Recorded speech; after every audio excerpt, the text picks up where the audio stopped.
Bonsoir et bienvenue dans cette nouvelle édition d'Info Soirée. On y va pour le sommaire. Positif à la Covid-19, Sham Suntoki, un taximan opérant à la gare Victoria, demande à ses collègues et passagers de se faire dépister au plus vite. Son épouse, une employée de l'usine Princess Tuna, également contaminée. Au total, 7 nouveaux cas positifs au coronavirus détectés ce dimanche. Il vivait seul, Mayaven Mouken, retrouvé carbonisé dans son lit à Rochebrune cet après-midi. Cet homme de 47 ans a péri dans l'incendie de sa maison.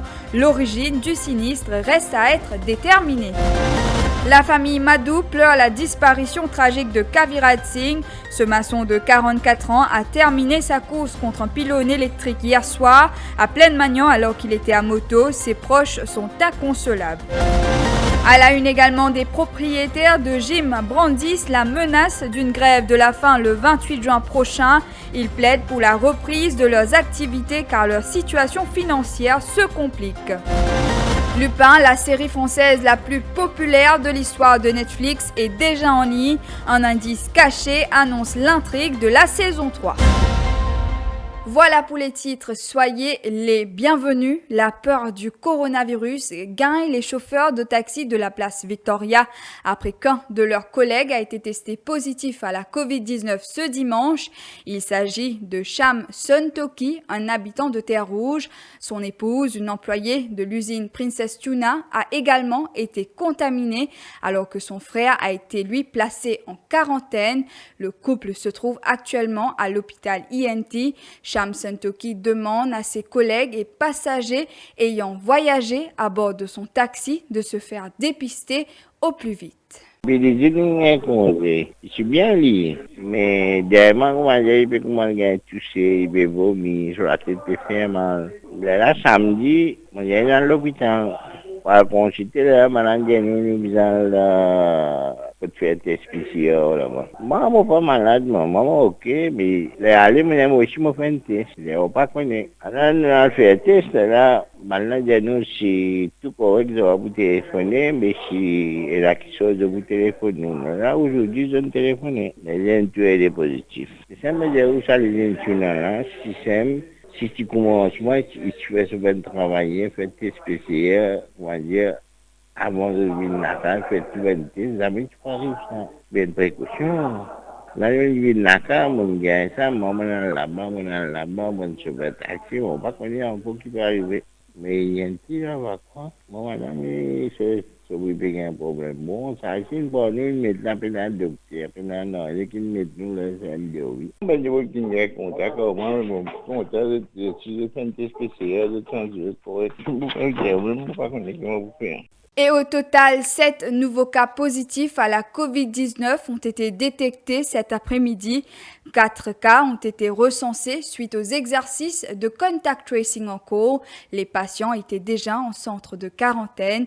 Il s'agit de 2 habitants de Petit-Raffré et 2 de Mont-Loisir. 3 cas ont été enregistrés suite à des prélèvements effectués dans les COVID-19 Testing Center. Il s'agit d'un habitant de Vallée-des-Prêtres et de 2 habitants de Terre-Rouge. Le pays compte à ce jour 366 cas actifs de la COVID-19.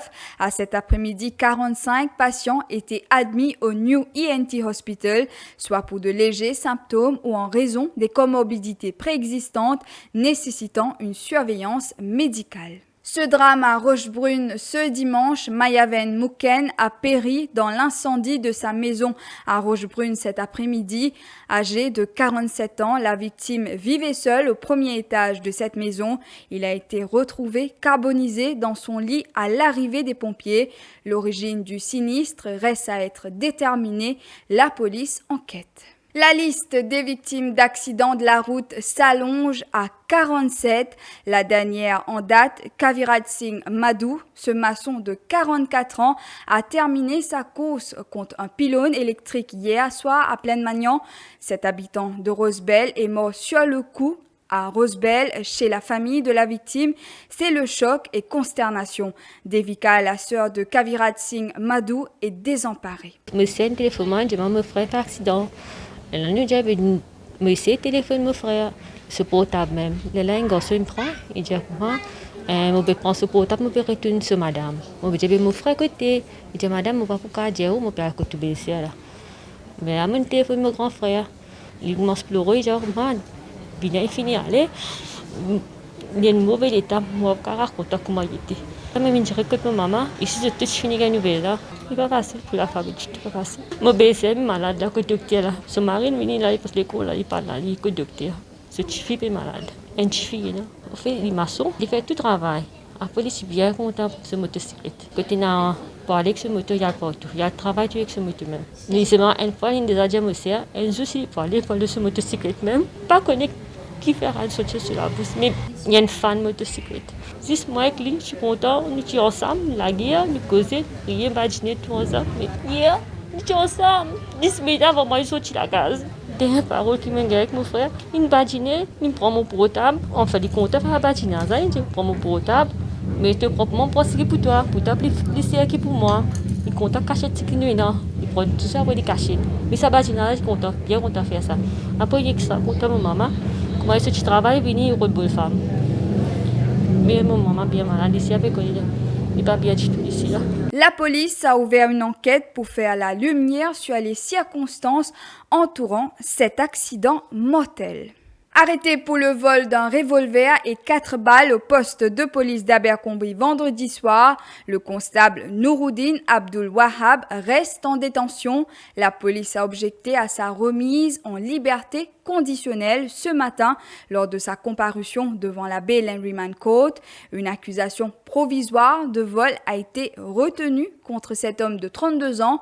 C'est lors d'une vérification de routine que des policiers ont constaté ce vol en visionnant les images de caméras de surveillance à l'intérieur du poste. Les policiers ont vu un de leurs collègues en train de subtiliser l'arme à feu et ils ont effectué une perquisition au domicile du suspect à Notre-Dame, Montagne-Longue. Soumis à un interrogatoire serré, il a conduit les enquêteurs dans un champ de canne où le revolver et les 4 balles ont été retrouvés. Un deuxième suspect arrêté après la manifestation de lundi dernier à Vallée-Piteau. Après l'extension de la zone rouge, il s'agit d'un homme de 31 ans, habitant Plaine Verte. Le suspect a avoué sa participation à ce rassemblement et il a été placé en détention. Pour rappel, des habitants de la région s'étaient massés dans les rues lundi dernier car ils reprochaient aux autorités le manque de communication concernant le prolongement de la zone rouge. La suite de ce journal après la pub.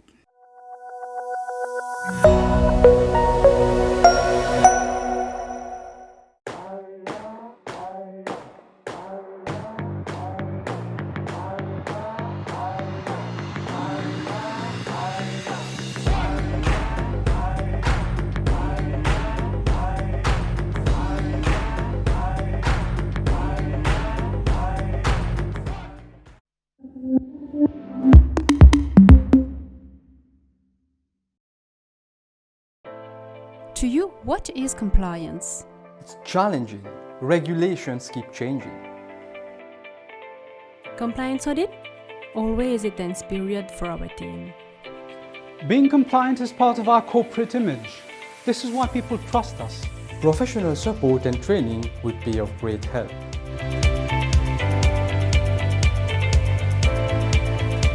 Talk to Rockfin, your trusted compliance specialist for a complete range of tailor-made compliance solutions. Visit our website at rockfin.mu and find out more about our services.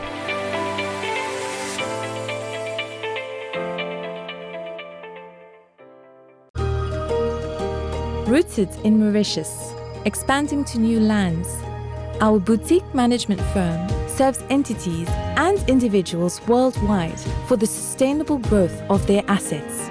Nurturing relationships cast in trust, we've cultivated a remarkable clientele, a network of international partners and providers, all specialists in their fields.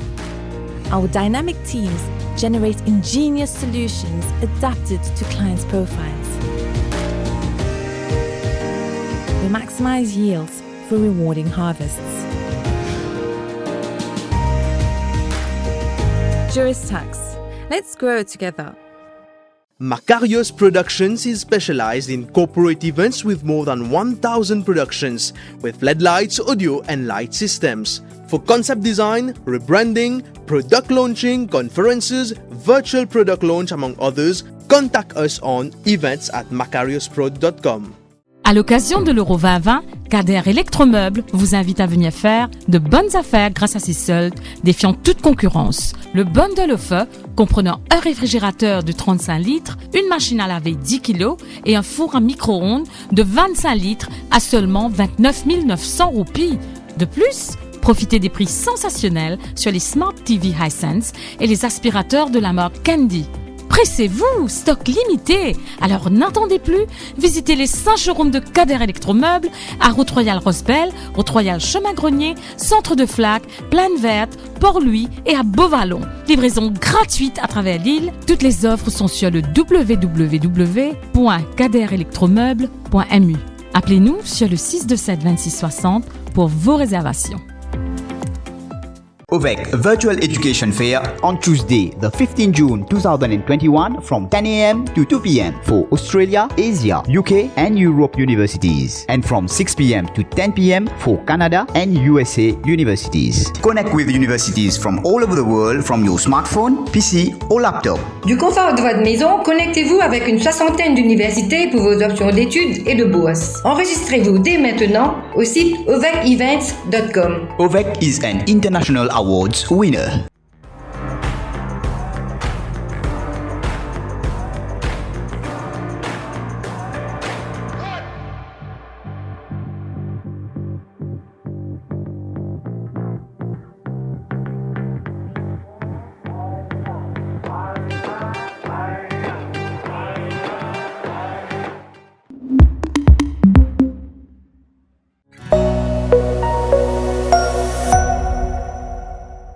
Je vous le disais en titre, des propriétaires de gym brandissent la menace d'une grève de la faim le 26 juin prochain. Leur négociateur, Jack Bislal, a adressé une correspondance en ce sens au Premier ministre. Depuis le mois dernier, ces propriétaires de gym plaident pour la reprise de leurs activités qui sont à l'arrêt depuis le confinement car leur situation financière se complique. Ils ont même proposé un protocole sanitaire aux autorités concernées, mais aucune décision jusqu'ici, déplore Kader Ali, vice-président de la Fédération nationale du bodybuilding and fitness. Nous nous dirigeons vers la grève de la faim. Parce que nous faisons remarquer que le gouvernement peut faire des semaines qui givent des gros à l'eau. Nous faisons faire une demande au gouvernement. Nous faisons faire un protocole de abonner pour nous capables respecter ce protocole-là. Sanitizer, température, distanciation. Nous faisons une proposition. Nous. Parce que nous ne pouvons pas dire du gouvernement, non. Mais là, ce qui est arrivé, nous dans une situation très difficile. Nous frères Jack mettre la main à la patte, nous capables dire, pour donner un grand coup de main. Parce que, du monde peut stresser. Ça peut rendre nous vraiment malades. Nous ne pouvons pas dire au gouvernement compensation. Nous pouvons simplement dire au gouvernement comprends-nous. Nous avons envie de continuer l'opération. Parce qu'il y a certains camarades, certains gens qui roulaient depuis plus de 25 ans, depuis très longtemps dans le domaine. Alors, je peux élever une faille technique avec beaucoup de difficultés. Alors, on espère que nous sommes capables de trouver une solution. Sinon, nous ne sommes pas capables, nous ne pouvons pas lever la grève de la faim. Et probablement, nous allons commencer le 26 juin. Après l'annonce de l'introduction de la monnaie digitale mauricienne sur une base pilote, que savons-nous vraiment du potentiel de ce nouveau type de monnaie et surtout dans le contexte actuel avec la crise sanitaire? Les avantages, selon certains, surtout au niveau des transactions, sont multiples. Les détails avec Christina Nélan. La crypto-monnaie n'est que l'argent matériel converti en un bien virtuel pour pouvoir effectuer les transactions. C'est comme si votre portable devenait une petite banque. L'avantage se situe sur le coût des transactions lorsque votre argent transite de votre porte-monnaie virtuel à celui d'une autre personne lors d'un paiement. L'exemple le plus simple est celui de la Grande-Bretagne après le Brexit, où les paiements traditionnels devenaient compliqués lorsque l'argent transitait d'un pays à un autre. En revanche, avec le Bitcoin, ce problème est vite résolu. À Maurice, vous seriez capable d'acheter votre déjeuner en payant avec de la crypto-monnaie, même s'il s'agit d'un simple marchand de rôti, du moment que le vendeur a adapté son entreprise à ce nouveau mode de paiement. Une solution lorsque vous ne souhaitez pas avoir trop d'argent en liquide en poche. Les étudiants pourraient également recevoir leur argent de poche de cette façon. Le seul désavantage qui a été noté jusqu'ici, c'est la longue durée observée pour la validation d'une transaction. Le District Council de Rivière-Noire dans l'attente d'un rapport sur l'impact des récentes averses sur le chantier controversé de construction d'un projet immobilier sur la montagne La Tourelle. Une site visite a eu lieu en présence des conseillers de village de Rivière-Noire. Ils étaient accompagnés d'un ingénieur pour l'analyse du terrain. L'un des opposants à ce projet, l'activiste Percy Yiptong, dit attendre de pied ferme ce rapport. Il est au micro d'Émilie Payen. Donc là, nous attendons le rapport de l'ingénieur du District Council qui est présent pendant le site visite et aussi, là, nous pourrions réagir. Donc, si c'est négatif, il disait non, tout correct, nous pouvons manifester à cause de pas de preuves, pas de photos, pas de vidéos qui ne circulaient, qu'il y a des problèmes sur le chantier à cause des puits qui mettent en danger la population et les maisons avoisinantes et qui a détruit l'environnement. Et c'est parce qu'il détruit l'environnement qu'il a fait un gros dégât. Parlons cinéma à présent. Lupin, un indice caché, annonce l'intrigue de la saison 3. Depuis vendredi dernier, la partie 2 de Lupin a été mise en ligne sur Netflix. L'occasion pour les fans de binge-watcher les 5 nouveaux épisodes de la série durant ce week-end. Mais une suite sous la forme d'une saison 3 ou d'une partie 3 est-elle au programme? Et les fans les plus observateurs sauront que oui, la saison 3 de Lupin a été annoncée subtilement à l'occasion de la mise en ligne de la bande-annonce de la partie 2. On peut voir dans une image une adresse web écrite dans un carnet et en s'y rendant, on découvre le message suivant. Hassan a toujours une longueur d'avance. Lupin reviendra pour une partie 3. La date de cette partie 3 de Lupin n'a toutefois pas encore été annoncée. Et en mot de sport pour terminer, Euro 2020-2021, les Pays-Bas tenteront pour leur part de vaincre l'Ukraine. 3 matchs étaient à l'affiche ce dimanche, au lendemain de la grosse frayeur Eriksen. La compétition s'est poursuivie avec l'entrée en lice de l'Angleterre et des Pays-Bas. C'était aussi une grande première pour la Macédoine du Nord ce dimanche, puisqu'elle a disputé pour la toute première fois un match dans une compétition internationale de renom. Voilà, nous sommes arrivés à la fin de ce journal. Merci d'avoir été des nôtres. Bonne soirée à vous.